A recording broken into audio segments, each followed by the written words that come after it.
Welcome to Bridging Chicago, a podcast that aims to connect our listeners to Chicago's business, community, cultural, and charity leaders. Brought to you by SATC Solutions L3C. You can connect with us on Instagram or Twitter, where our handle is @BridgingChicago. For more information, including our email, visit us online at satcsolutions.com. Be sure to rate and subscribe to Bridging Chicago on iTunes, Spotify, or wherever you listen to this podcast. Bridging Chicago.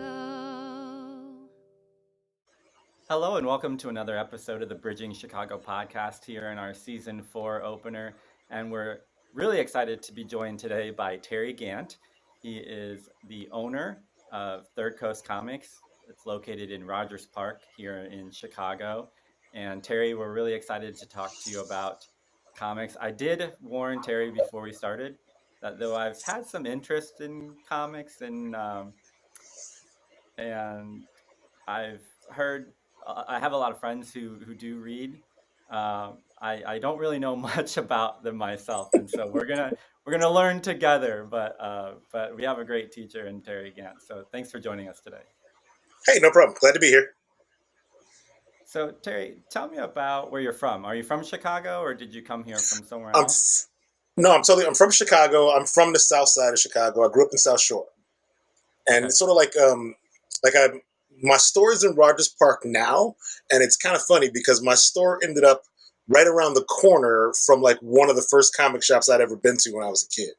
Where I grew up, when I started collecting, there was just not that many places actually. Well, I'll back up. There were lots of places to buy comics because you could buy them from grocery stores, you could buy them from newsstands, right? The direct market model that we have now didn't exist. It wasn't the only way that you can get comics. You can get comics, they were all over the place, which is why the circulation was so wide, right? Lots of people grew up reading comics and were into the hobby of collecting them when I was a kid in like the 70s and 80s, until the direct market came along and it basically cut out all of these sort of extra avenues of getting comics, like your local drugstore, your grocery store, your fruit stands, and all that kind of thing. It ended that, and the only place you can get comics from were comic books specialty stores, like I have right now. But the problem with that was, growing up in South Shore, there weren't that many around. There were almost none. I had to go to like Evergreen Park to buy comics. Like, that was when I was like in high school, or come all the way up to like Devon and Broadway, or Devon and Sheridan, to go to a store called Larry's Comic Shop and get comics there. And that had to be like a Saturday, right? Like, you couldn't do that after school because I grew up 7400 South and 3100 East, right? So there's just no way you're going to do that in an hour, right? That's an all-day trip if you're doing that on a train, It wasn't like my mom was like, let's get in the car and let's drive an hour to go buy comics. That wasn't her thing. It was like I was on my own to do that. So yeah, like now I have a comic shop that's on the north side, but there are lots of comic shops on the north side now. Lots of people kind of grew up with the hobby in a different sort of way, because now it's all specialty stores, and that just means that you're going to find like I find the comic market kind of segmented, right? There's a lot more people now that I meet who are like you, who are a little curious. They have friends who are into it, but they themselves never got into it, and it's because by the time you were growing up, it would have had to be something that you would have had to trip over, like in order for you to like probably find yourself into it, as opposed to if you were born 20 years sooner, you wouldn't have been able to escape it. It would have been like Marvel movies. You know what I mean? Like, everywhere you looked, there would have been some superhero person at a reasonable price, right? Like, and someone's practically putting a comic in your hand just to like get you to sit down somewhere. You know what I mean? Like, that's what it used to be like. Okay, that made me think of a question that I had that I wanted to ask you. Is there a difference between comics and graphic novels, or are they the same word for two words? Okay, this is a good question. How sometimes things start out with a meaning, but because of the way people interact with a word or interact with an expression, its meaning changes, right? The official rule between comic book and graphic novel is comic books are monthly periodicals produced every four weeks or so, right? When you pick one up, it's kind of flimsy, floppy. We actually refer to them as floppies. They have staples in the spine. That's a comic book, right? But a graphic novel usually is a one comic story, something just told, right, in one go, and usually has like a bound spine, right? So like not stapled. Do you know what I mean? Like, so if Okay. you were Yeah. gonna Yeah. go with you're gonna go with a regular comic book, you've got 23 pages, a monthly periodical. But if you go with a graphic novel, who knows? Somebody might produce one every year, every 5 years. Whenever an artist wants to, chooses to put a product out there, they'll do it. Their graphic novel is the book they chose with the story they chose to tell in one form. Here it is. Now there's a thing called the trade paperback, which is like a collected version of comics. So it didn't used to be this way, but now it takes about 5 issues to complete one story. So 5 floppy comics go into one book. That's a trade paperback. But we use it interchangeably with graphic novel because at this point, so many people call it a graphic novel, we may as well just keep calling it a graphic novel. Yeah. It's almost like, why fight it? If you're just, to me, if you're trying to get people into the hobby or just sort of feed their interest, you don't want to bog them down with terms that just honestly don't make sense to them. Yeah. Comics are comics, graphic novels are graphic novels, and they're both the same thing, right? Because it's just easier that way. Okay. In comics, in comics, those of us who are like retailers or who are actively in it, we would never look at an issue of the X-Men and go graphic novel, right? But I have people who will pick up an issue of the X-Men or two, and then they'll pick up Watchmen, right? And then they'll pick up my favorite thing is Monsters by Emil Ferris, right? So those 3 things are all technically 3 different things. But if somebody said I went to the graphic novel store and this is what I bought, right? We're just happy they did it, Right. Yeah. Okay. You explained it well because I think I understand. So thanks for clarifying. I didn't want to say the wrong thing because I know. No, it's fine. Yeah, there are those people out there who it needs to be just so. Like to me, I feel like my purpose is to expand the hobby and feed that interest. And I don't want to shut the door in somebody's face because they just didn't know 1 or 2 terms that they really didn't even need to know. They didn't need to know them at all. So we can keep it moving. Yeah. So tell me about how this passion came for you, because obviously it started when you were young, but like for you being a young kid, what was it like for you to get a new comic or graphic novel? I mean, how did that make you feel, and how did you grow your passion in that? Well, okay, so the story of this is that when I was like in single digit years, right? For a good chunk of time, I lived in Houston, Texas. My mom was in Houston, Texas with me. My dad was here in Chicago. At that point in time, I thought the only 2 places you could ever buy a comic book were 7-Eleven and an airport. Because the only times I ever saw comic books were the 7-Eleven across the street from our apartment complex and the airport, either at Houston's airport or O'Hare when I was doing a visit with my dad, right? Or vice versa. And it wasn't that we were doing family trips together. Some of those times I was on the plane by myself, being sent to the other parent. So the idea was in the airport, somebody would say to me, Terry, if you don't give any of the flight attendants any problems, I'll buy you these comics and you can just read these comics on the plane. Cool, great. That's what I did, right? I didn't know that you could get comics anyplace else other than the 7-Eleven or an airport until my parents got together here in Chicago and we were living in South Shore, and I was going to the grocery store with my mom, and I just happened to look over at this newsstand we passed, and I saw I don't know, maybe like 4 feet, just through the narrow door, I saw 4 feet high by maybe 6 feet high by 4 feet wide, just comic books held onto a rack with like twine. And I was like, holy, what the heck? How is that even possible? Like, they have comic books? And at that point, they only cost 30 cents or something like that. So my mom was like, okay, here's a little bit of money. You got a few comics. You should be happy now. Not realizing that I'm going to want to go back every day, right? Because to me, it's only 30 cents, 35 cents or something like that, right? It's only a quarter. As a kid, if I had $5, I would spend all $5 on comics. My mom's thinking was like, don't you have enough of those? And I was like, don't you know they keep putting out more? How could you stop? Right? And she was like, the great battle began when I was a kid. It was like, I need X amount of money to go buy new comics. How much do you need? I would tell her. She'd be like, when I was a kid, comics cost 12 cents. And I was like, I can't believe comics ever were so inexpensive. Right? Now, an average a regular comic book is like $4, right? I always told myself I'd stop collecting comics if comics ever reached $3 or $4, But you're in. And I would just, whatever money I could get, however I could get it, I would just like, that's what I would do. I would go to that 79th and Yates. I would go to that newsstand that was there. So outside of a store called Food Basket. I would buy my comics, then do whatever grocery shopping my mom asked me to do, but I made sure comics were a part of it. And then I started paying attention to like where else in the neighborhood there were comics, if there ever were any. I think it's possible that my grandparents only really saw me as much as they did because 2 blocks away from them was a newsstand that sold different comics than the one by my house, right?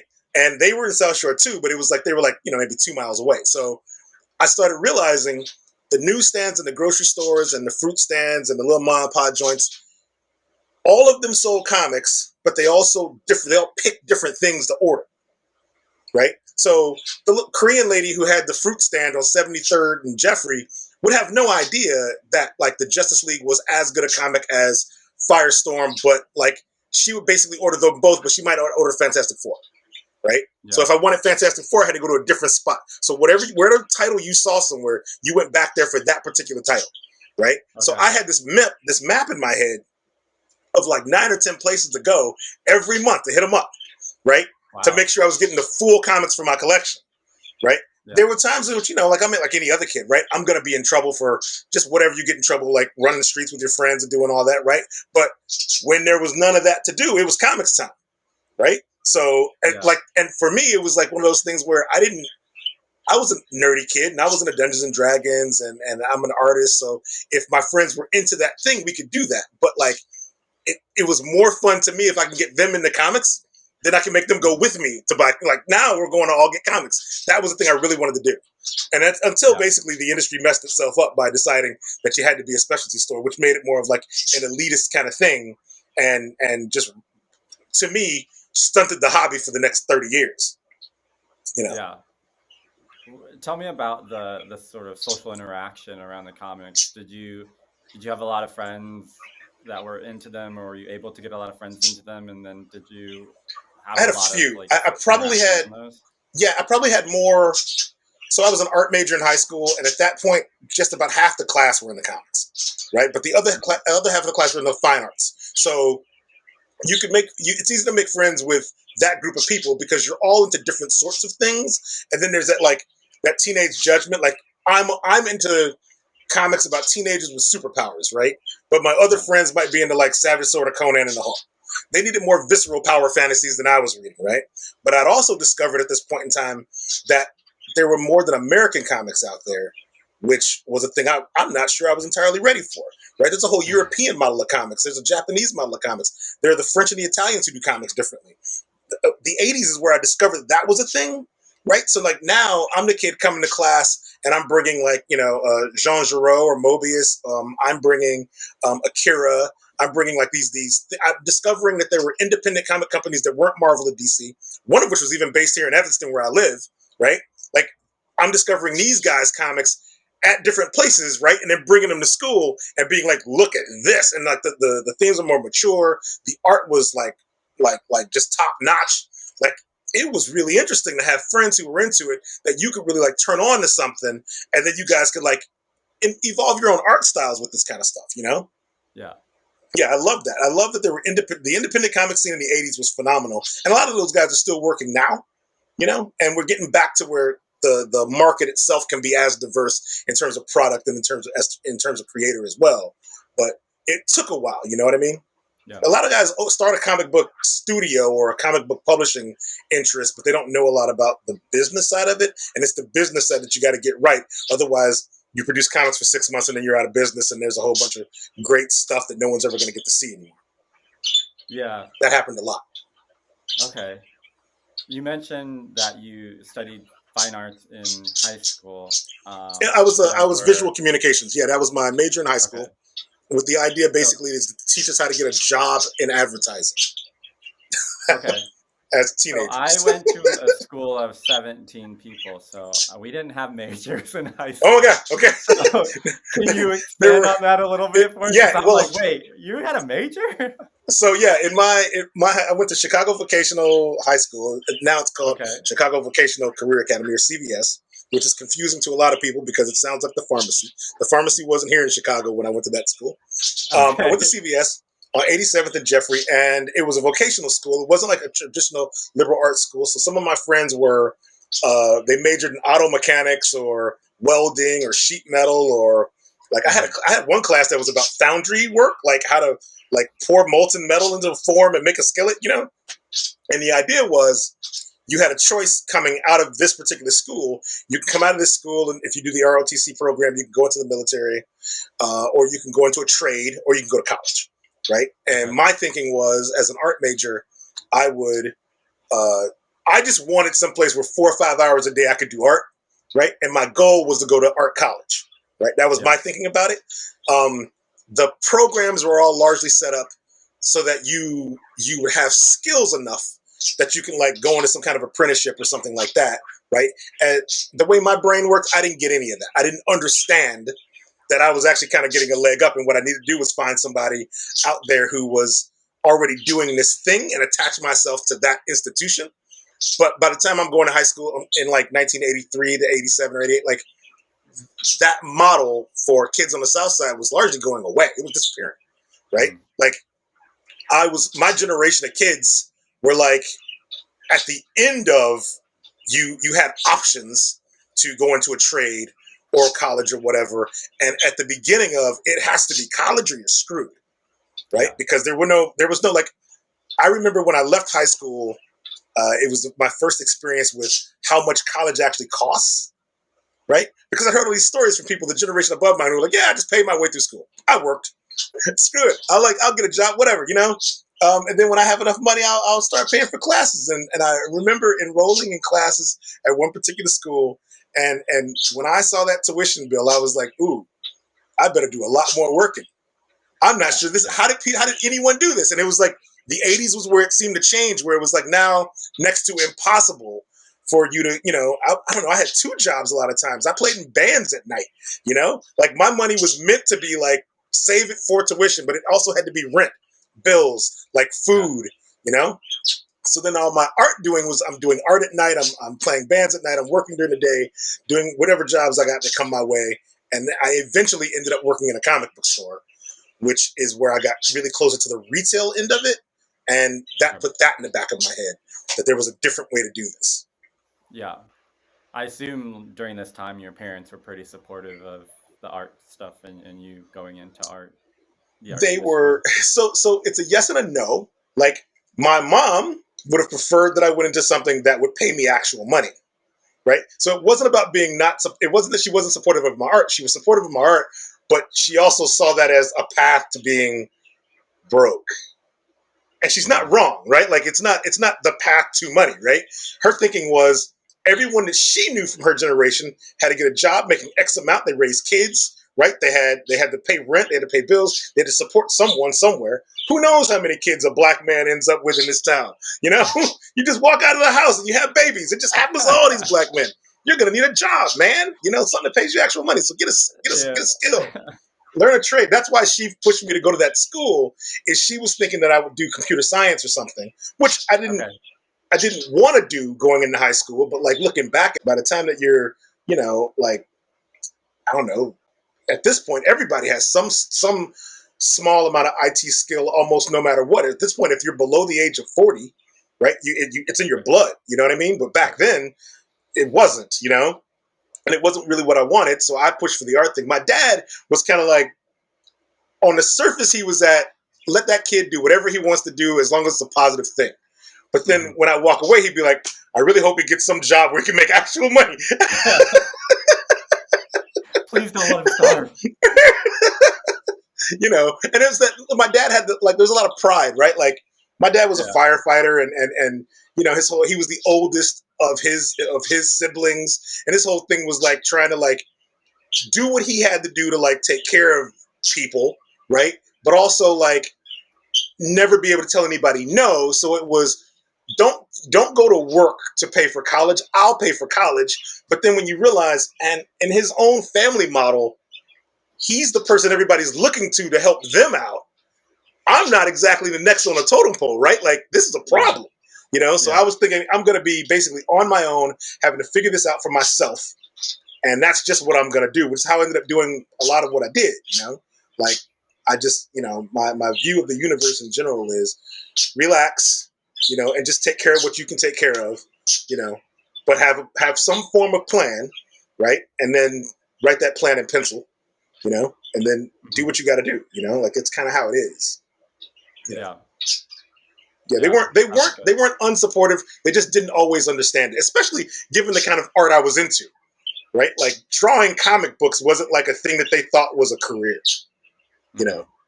Drawing it was a hobby, like it wasn't a career. And to me, it was like, how do I make this a career?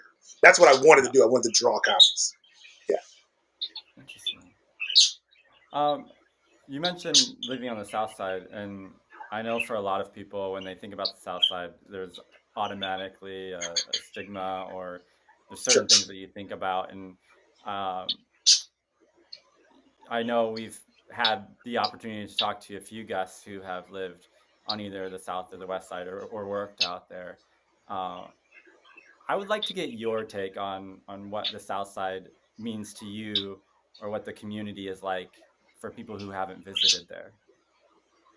So I think that it's kind of funny, right? Like I grew up on the South Side before like the crack epidemic and the heroin spike amongst all age groups was so massive that people were having to murder each other in the streets over it, right? Like the urban trouble that we had when I was growing up there were definitely gangs, but that was an everyday occurrence. But that was like you weren't being shot; you were just being jumped, right? You might be robbed, but like no, there was no gunplay, right? Drive-bys weren't a thing.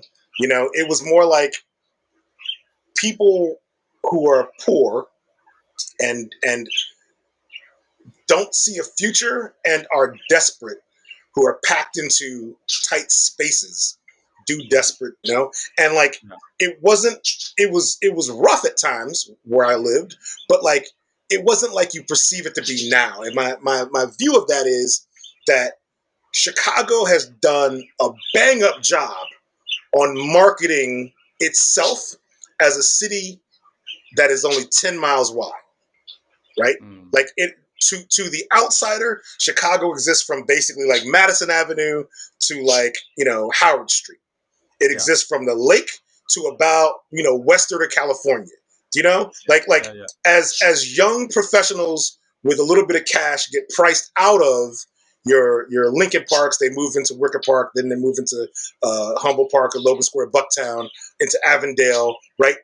That push north and west is what Chicago has marketed to so many people who came here for school and stayed, right? While effectively creating a wall in our minds that there be dragons if you got to go south of Roosevelt Road, right? Mm. But the truth of it is that's only until Chicago can find a way to turn the low end back into Bronzeville, right? Can find a way to remarket these sort of like no-fly zones of Southside neighborhoods, right? And my mom is from 38th and Prairie, right? Which is the Bronzeville area, but it was only Bronzeville before her generation got there, right? Yeah. It wasn't Bronzeville anymore once all the actual like once the bottom fell out of the economy, right? And the bottom falling out by uh, our society removing the jobs that caused the Great Migration, right? We eliminate those jobs and then we don't invest in the community. Now what do we got, right? Now we got nothing but desperation. Bronzeville becomes the low end, right? And it's only in the last, 20 years or so that now there's all this like investiture in real estate and investiture in infrastructure. These things now exist on the South Side, and they exist to attract people who are priced out of or squeezed on the north side. So now the word is it's safe to go south of the museum campus, right? It's funny to me because when I every year in Chicago there's a big comic book convention that descends upon our city called C2E2, the Chicago Comic Book and Entertainment Expo, and that happens at McCormick Place. And when I'm there, I can see just the wide-eyed expressions of all the people who've never been this far south but have lived in Chicago for 15 years, right? Yeah. Like, Yeah. I have to ask like people sometimes, have you ever been to the Museum of Science and Industry? And if they say yes, I say, how'd you get there, right? Because I'm curious, right? Like the Museum of Science and Industry is a fantastic place in Hyde Park. It's got that campus is phenomenal, right? It's got a rich Chicago history. But if you're a North Sider, there's some realities you're going to have to deal with to get to the Museum of Science and Industry if you're not driving. Right. You know? And for some people, that will be the only time they've driven that far south on Lakeshore Drive if they've done it. And if they take public transportation, I was talking to a friend of mine just Saturday who's from France. He's a French guy. He's also a comic book artist. I was talking to him, and he was like, "Yeah, it was really weird because he said he didn't really understand where all the other people went who were on the train with him, right? Suddenly there was an entirely different group of people on the train with him, meaning he realized suddenly all the white people were gone. There were black people everywhere. And he was like, wait, where did all the white people go? Why wouldn't they be going to this museum too? Right? And it's like, man, what he didn't understand was there's plenty of white people by the museum, but they live in Hyde Park. Right? It's that it's like you have to have a Star Trek technology to like get you from downtown into Hyde Park because you're avoiding this other zone and you don't even know why you're avoiding it. You know, you've been told to avoid it, but what are you missing if you do? You're missing great food, right? You're missing some pretty vibrant culture and vibrant people and amazing architecture and a rich history, right? Like it just doesn't have a Cubs logo on it. Right? Like that's kind of it. It's that there's no one there's been a almost subconscious marketing effort, but it's very conscious in Chicago. It's like it's on purpose, you know, like the way one area or two areas, the West Side, roped off, right? Like we always used to say back in the day, and this is before really even having a firm grasp on how the city is built. We would talk about the West Side of Chicago and the Michael Jordan Bulls era, and that the Bulls were playing at Chicago Stadium when Michael Jordan got here. Chicago Stadium since been knocked down. We built the United Center right across the street. We could see that slowly but surely, all this investment's now happening in the area around the United Center that wasn't there when it was just a Chicago Stadium before Michael Jordan got here, and it was absolutely the West Side. What we couldn't figure out was, man, what are you going to do? Because by the time any of this matters, Michael Jordan will be long gone, right? At least if you're in Wrigleyville, like the field attracts people even when there's no games being played. Right. The United Center doesn't have that. And in order to pull that off, you got to be pretty cutthroat about how you view people and how you view a society, right? And that's kind of what's happened down there, right? Like it's that, all right, we're just going to knock that thing down. Sorry, you used to live there, but now something else is going to happen. Hey, you've been out of law school for a year or two. Where do you want to live? Do you want to live near these things? And then boom, there you go. Your neighborhood's changing, you know? And it's not even, we'll say your neighborhood's changing, but your neighborhood didn't change. A new neighborhood was built on top of your neighborhood. Wow, yeah. You know? Yeah. The neighborhood changes in places like Wicker Park and Humboldt Park. It looks roughly the same as it always looked, right? But there are just people there who got there just now and they displaced, right? Folks who may have been there for 30, 40, 50 years, right? In places like the West Side, it's more like the things that used to be there just aren't there and something different's there altogether. And you're displaced from it, right? Different issue. Like the South Side, I see less of that, right, when I go back. But the West Side is an entirely different reclamation project, you know, in an odd sort of way. Wow, and as a comics retailer, I think about it only in that I have to kind of have this map of where the comic shops are, right? Yeah. If you look at it, if you Google like comic book stores in Chicago, all these little dots, these pins are going to pop up all over the North Side. There'll be a few on the South Side. I'm the only black comic shop owner in Chicago.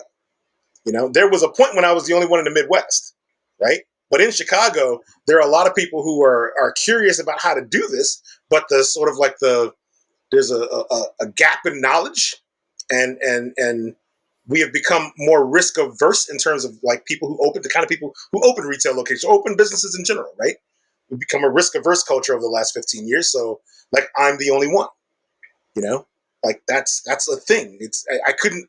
There was a point like I could probably do it if I had to do it on the South Side now. I could think of 3 neighborhoods I could pull this off in, right? Yeah. But that's a risk I couldn't take given who my primary market has to be. You know, it's always so surprising to me when I hear statements that sort of begin with, you know, in 2021 to be able to say I'm the only black blank. You know, yes. It's crazy to think about because people like to think about how far we've come, Yeah. But I think as people of color, we have to think about how far we have yet to go.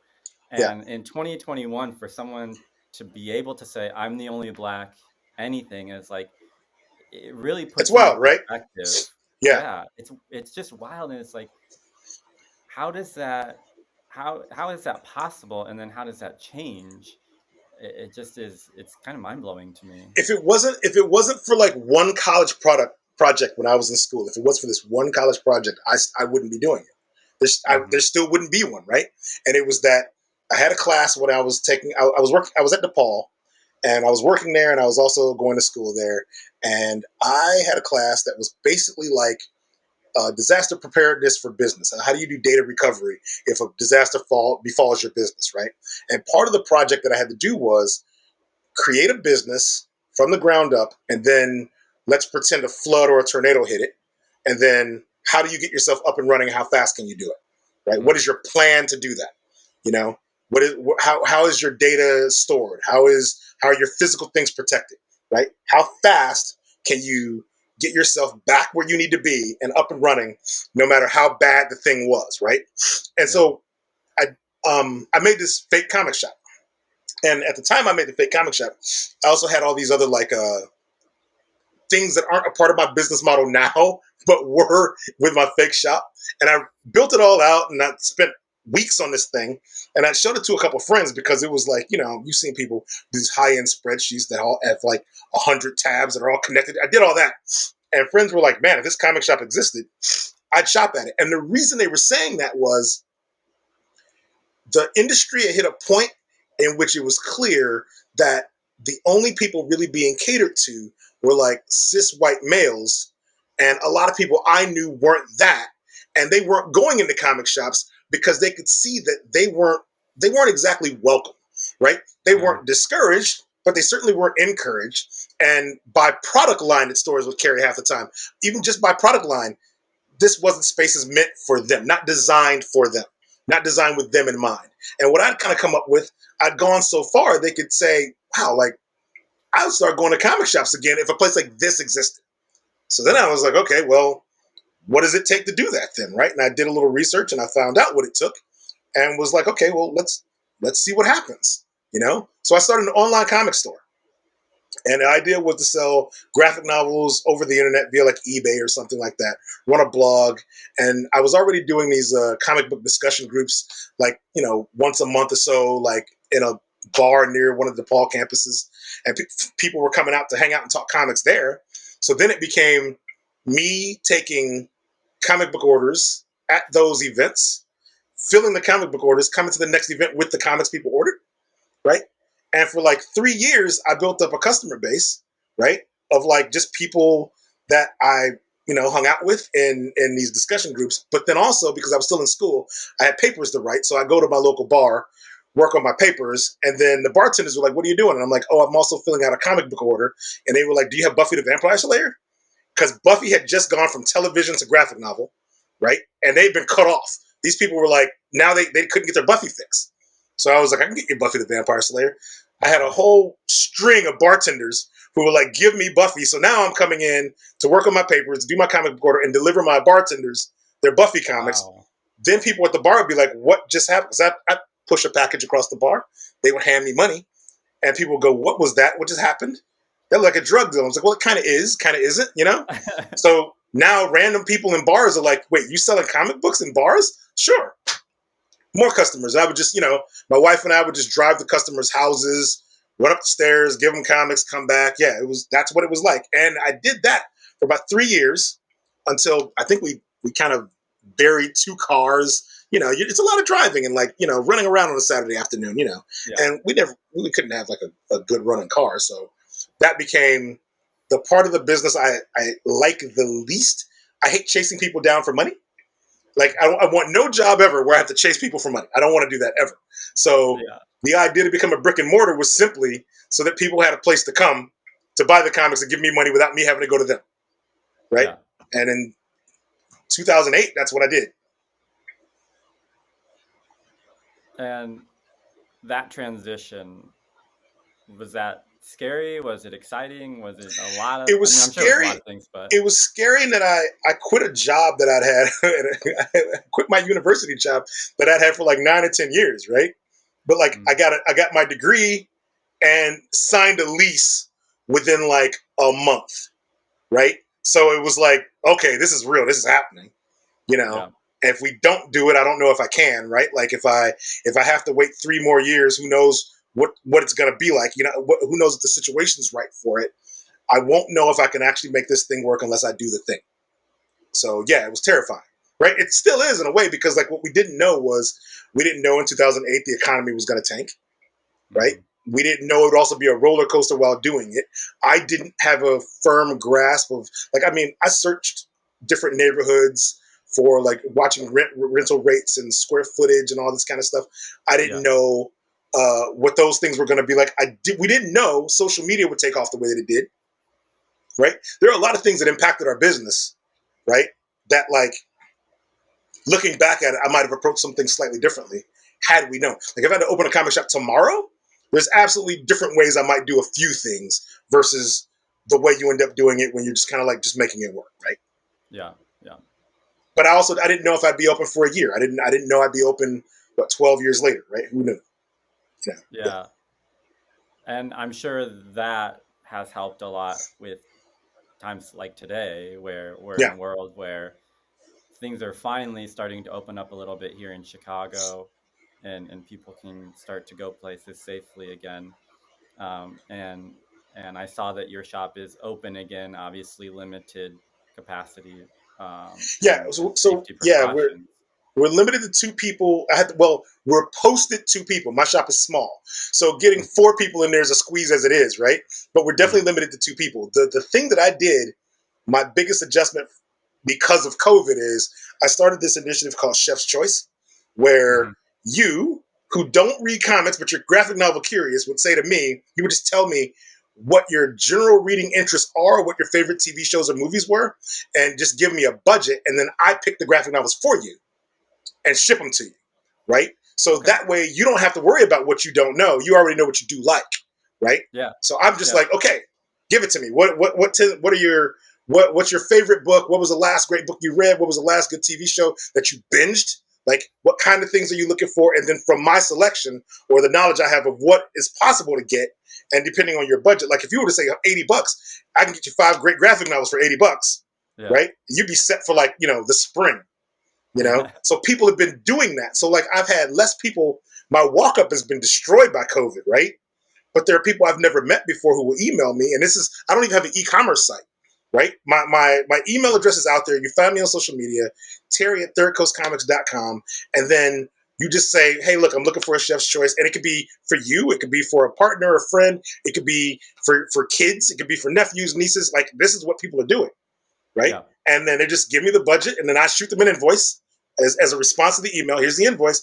They pay that, and depending on like some people will say, I never read Watchmen. I like to read that, and I like to read like I heard that some other TV show was a comic book. I like to read that too. Great, that's $50, right?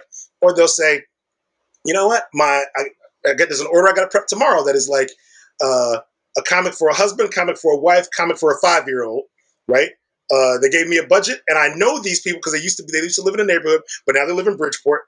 They haven't been physically in the shop since before COVID, right? Yeah. But like the kids growing up, right? So now they're like, I need something that can entertain this kid that's not as scary as these things, right? Right. And so then I gotta be like, okay, got you. I have an idea what I can do, right? And then we just figure out I'll add the shipping and all that stuff, and I just send it. Yeah. You know? That makes me think. I watched like the first few the first few episodes of Riverdale, which I Okay. heard is based off the comic.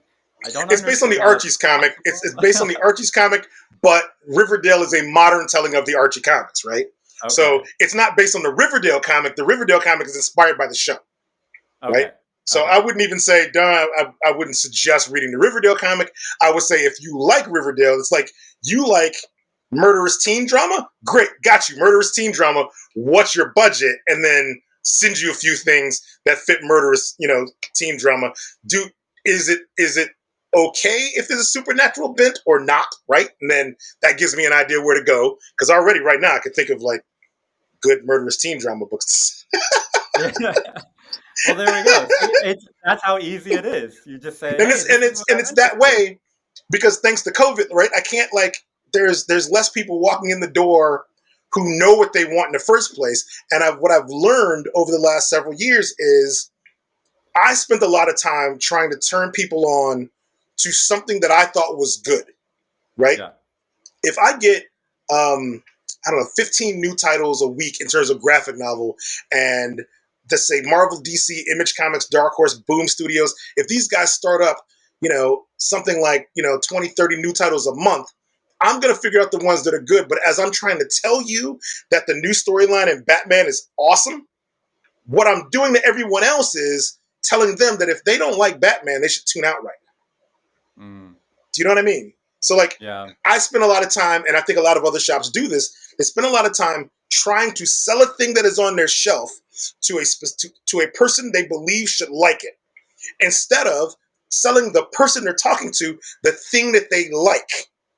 Yeah. Right? It doesn't matter what's on my shelf. It matters what you like.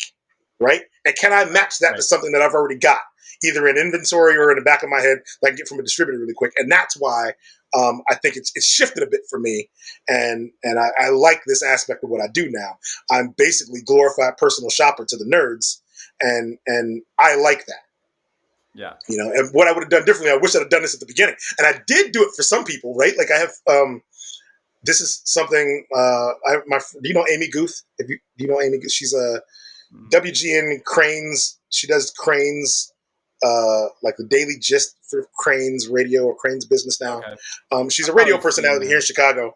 She's great. She's phenomenal. But for a long time, she did a Chicago themed kind of like radio show for WGN, and it was a late night slot. So sometimes she would have me come in when there's like something topical and nerdy, right?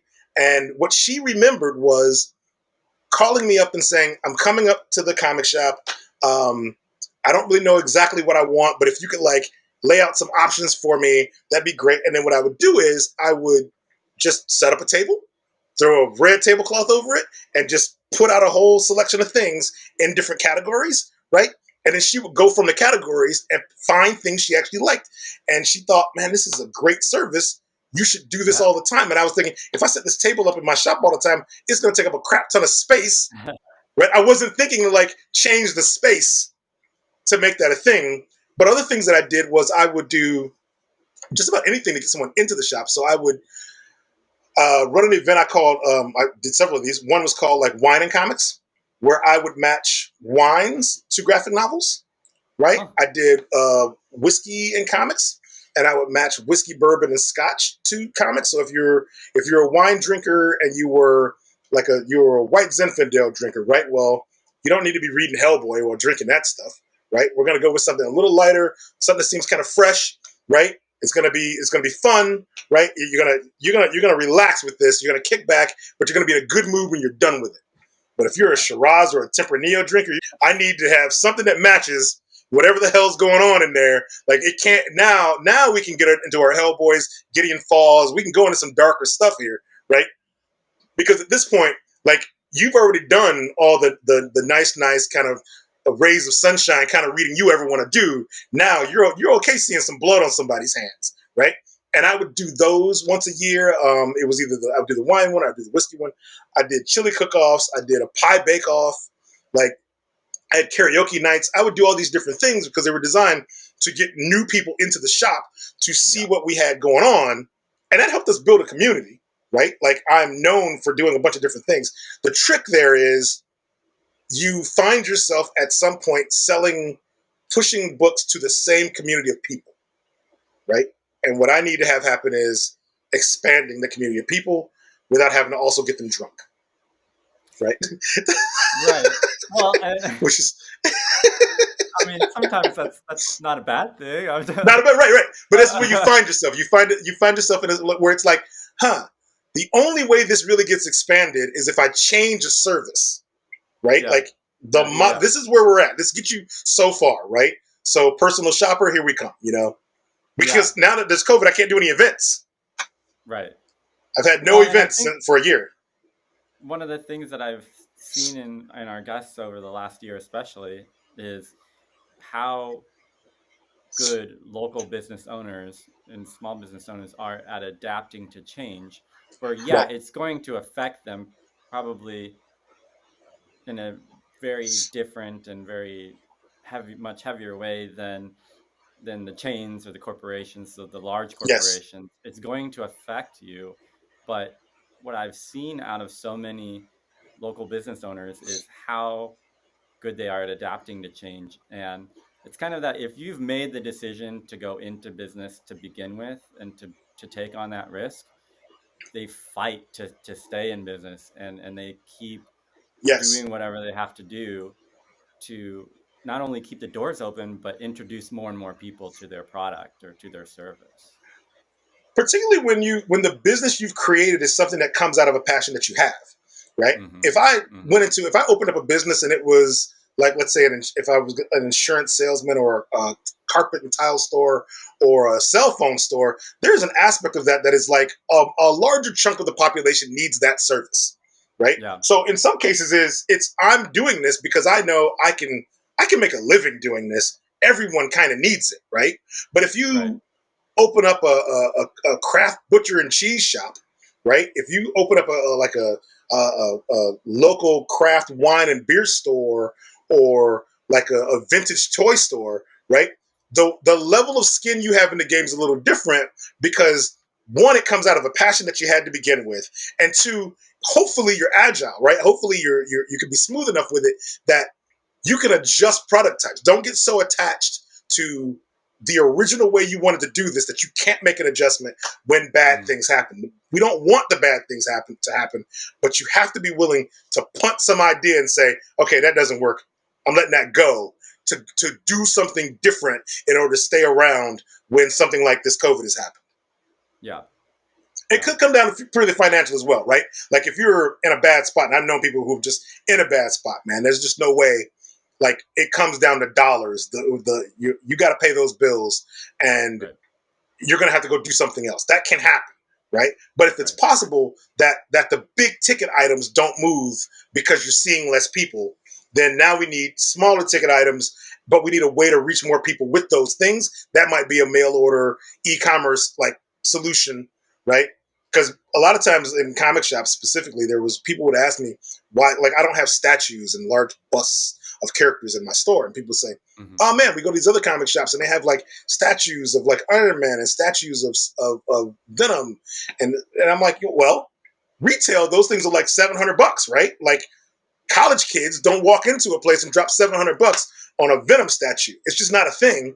So what they end Right. up being is advertisements for your store that collect dust, right? You still paid for it ahead of time and you can't return it.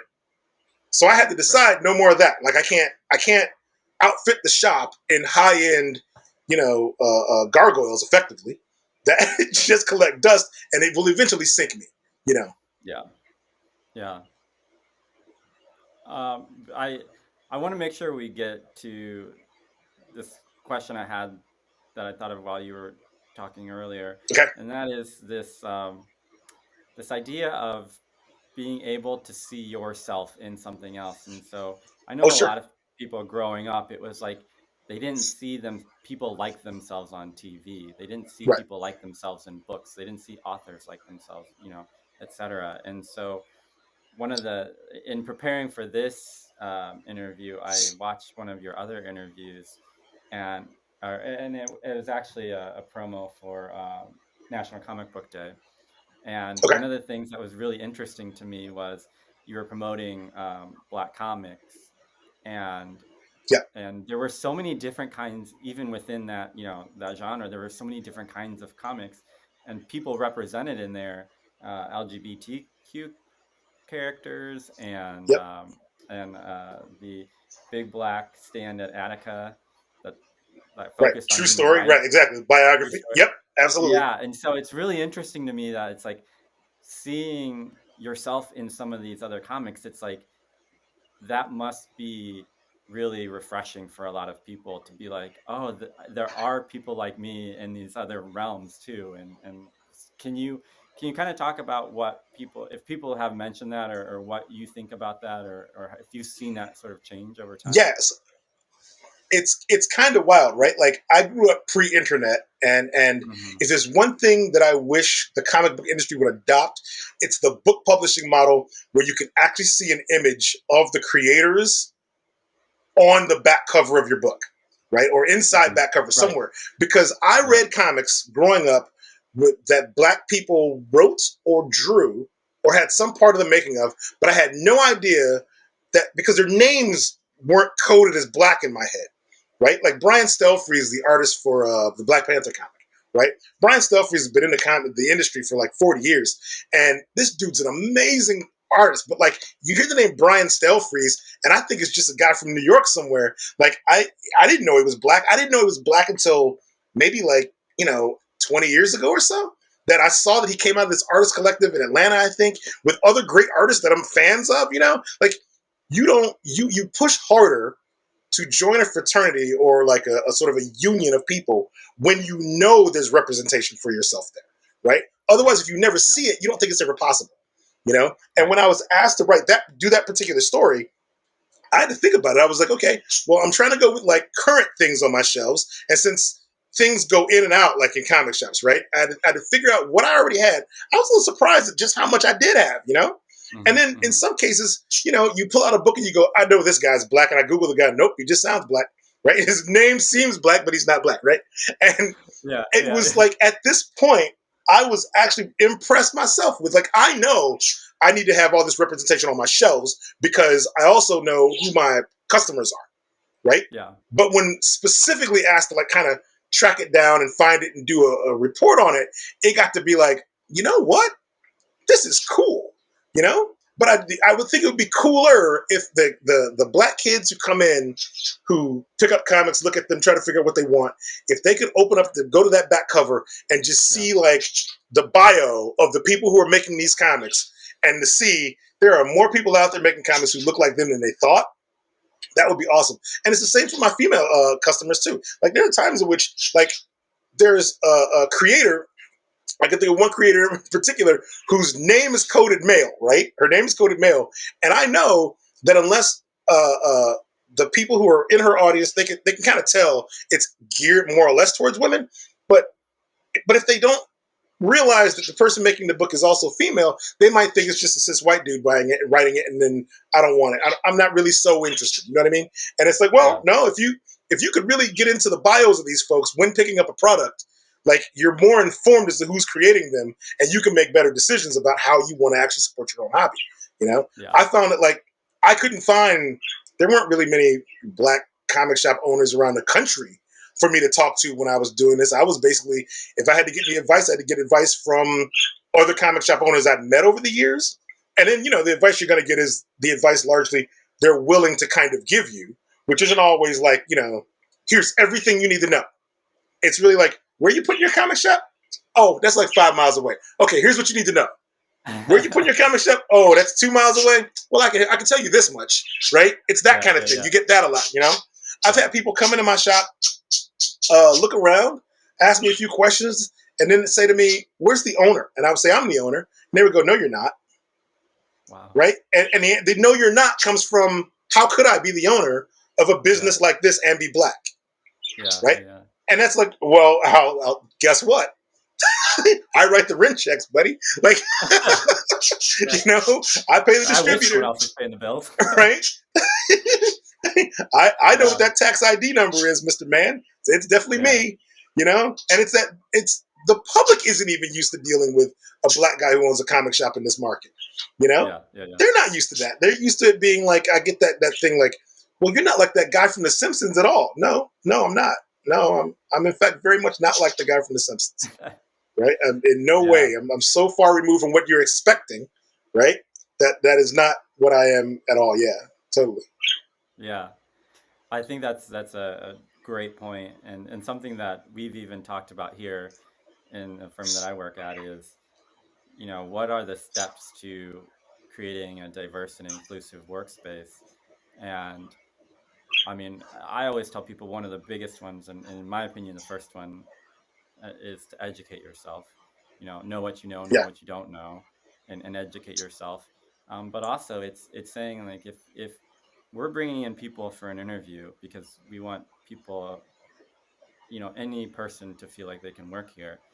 If we're bringing them in for an interview and giving them a tour of our space, and they see, okay, white face, white face, white face, oh, there's someone brown, white face, white face. It's like, does that really make them feel Yeah. like this could be a space for me?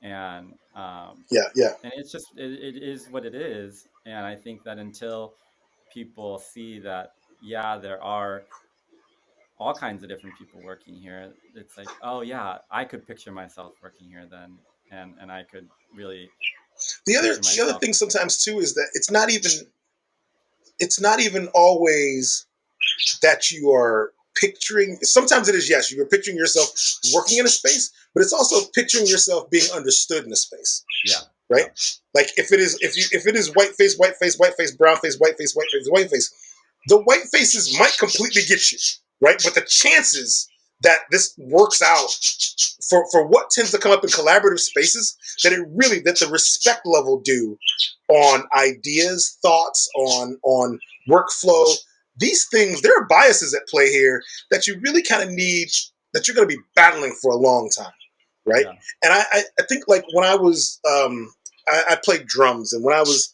playing in local bands, and what really got me into this idea that was something I could do and actually enjoy and play live for people is growing up in the 80s. It was the advent of the music video, and I'm a metalhead, right? I'm a big metal guy. And when I would come across either music videos or visuals of bands where I could see the band and to see that there were black members playing metal, right? Like the ideas, the drive that I had to practice a little more, right? Like this isn't something alien. I'm not invading a space, right? I'm reminded that this is also my space, right? Yeah. Because like one time I bought a Suicidal Tendencies album, and I had not really, I'd seen some pictures of like the lead singer Mike Muir, right?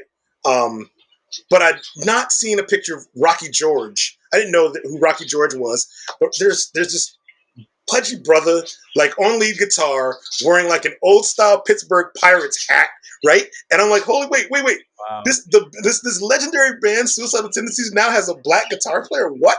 Right? I didn't know bands like Fishbone existed, in which they were like black dudes from LA playing like ska, punk, metal. I didn't know King's X from Texas was a thing, who's like their bass player, Doug Pinnick, I think is originally from Joliet, right? But like is an incredible voice and bass player and playing like the best rock music.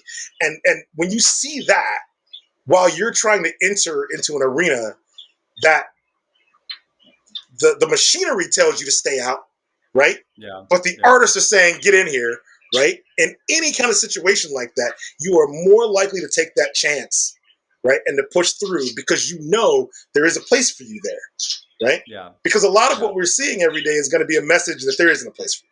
And if there's a place for you, you got to shut up and be quiet and like kind of just take this paycheck, you know? Oh, you have ideas? Do you run those past George, right? You run those past Stan, right? And then, well, you got a good one? Sure, it'll float up to the top. Don't worry about it. There's a lot of that, Yeah. Yeah, it seems like it's a little more of the like be grateful that you're here rather than being able to, like you said, collaborate and to add to what's there and to be heard and to be able to lead. And the some of that is also like kind of cultural, right? It's familial. It's how many of us have had like parents who have told us that the way to actually get ahead is to like put your head down and work as hard as you possibly can. You will be recognized, like, because that's what they were told to do, and it's the only way they can tell you how to do a thing, right? Yeah. And then you get to a point where you're like, wait a second, hold on a minute, right? Like, I also see what happens if I work, and I keep my nose to the grindstone and I toe the line. I can see exactly where the disrespect is, right? Like this is a problem. And now we're like, I'm a Gen Xer, and I'm like, to me, I feel like my generation is definitely the like speak out, trust no one generation, right? But like now I see kids coming up now where the default is no longer that you're just there to get the paycheck. Hopefully you get noticed, right? The default is I have something to offer, Yeah. right? As much as anybody else here does, let's do this or let me go, right? Yeah. You know what I mean? It's Right. that thing. So now Right. we're looking for spaces where we know we fit, or where we have a better idea we fit, right? Because you're not. I mean, I wouldn't want to be in a creative endeavor where everyone looked exactly the same. I wouldn't want to be in a creative endeavor. It's creative, right? I can't be in a creative endeavor where everyone has the exact same experience. Like I can work with people from the neighborhood I grew up with, but only the people in the neighborhood I grew up with. Like that doesn't make sense. Why would you do that? You know? Yeah. How could you have a creative endeavor where everybody went to the same college you went to? Right. You know, that's weird. Where does that get you? Yeah. That's really good things to think about there. I've really enjoyed our conversation, and I've learned a lot about comics and a lot about other things. I'll definitely be emailing you some interest so you can put together a package for do me. I'm interested to see what I end up with. I'm really excited. So, have you read any comics ever? Not a single one. Okay, this is gonna be great. Okay, like not Sunday comics. Sure. I know what you mean. Yeah. This is fun. I do want to make sure before we go that people know how to find you. So if you can tell us where to find you. I know you said you have the brick and mortar store, but that's pretty limited right now. So sure. In this the store is. Yeah. So if you are coming to the store, it's fine. I'm there Tuesday through Saturday. We're open Tuesday through Saturday. It's Third Coast Comics at 6443 North Sheridan Road in Chicago, in Rogers Park neighborhood, right on Loyola University's campus. If you want to inquire about a Chef's Choice thing, just email me at Terry, Terry, at thirdcoastcomics.com, all spelled out. And then we'll just work out what it is you need, and I'll get it to you. Awesome. Thanks for listening to this episode of Bridging Chicago, as produced by the SATC Solutions Center. Nothing contained in this podcast shall constitute financial, investment, legal, and/or professional advice. No professional relationship of any kind is created between you and the podcast host or guest. You are urged to speak with your financial, investment, or legal advisors before making any investment or legal decisions. Furthermore, the opinions expressed in this podcast are not necessarily the opinions of SATC Solutions Center, SATC Law, or any of its employees. This podcast is created by the hosts and guests' individual capacities. All opinions on this podcast are or have been rendered based on specific facts, under certain conditions, and are subject to certain assumptions, and may not and should not be used or relied upon for any other purpose, including but not limited to, or use in or in connection with any investment purposes or legal proceeding.